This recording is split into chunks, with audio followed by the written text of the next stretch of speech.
Bien-aimés, bonsoir. Bienvenue à cet autre épisode de notre série « Le chômage n'est pas chrétien ».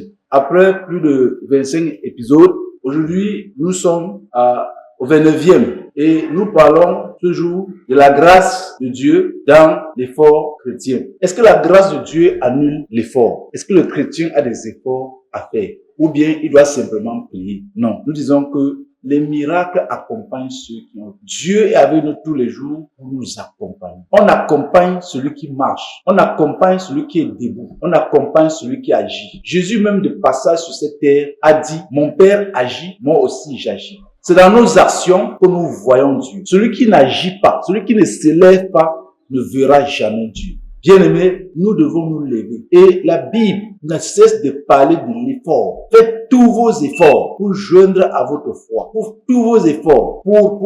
Jésus a même dit que ce ne sont pas ceux qui disent Seigneur, Seigneur, qui entreront, mais ceux qui font la volonté de Dieu. Faire la volonté de Dieu. Qu'est-ce que Dieu veut que je fasse aujourd'hui?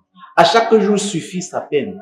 À chaque jour suffit sa peine. Nous avons une peine, un effort à faire. Beaucoup de chrétiens croient qu'en dormant chez eux, en faisant peu de choses et en priant, la grâce de Dieu va lui ouvrir toutes les portes. La grâce de Dieu, une porte que la grâce de Dieu t'ouvre. Si tu ne mets pas l'effort, cette porte se fermera. Dieu, c'est l'action. Dieu, c'est l'effort. Dieu, c'est ton tout. Le plus grand commandement, n'oublions jamais, c'est tu aimeras le Seigneur ton Dieu de tout ton cœur, de toute ta force, de toute ton âme, de toutes tes pensées et ton prochain comme toi-même. Merci d'avoir été avec nous à cet épisode. Rendez-vous au prochain et que Dieu nous bénisse.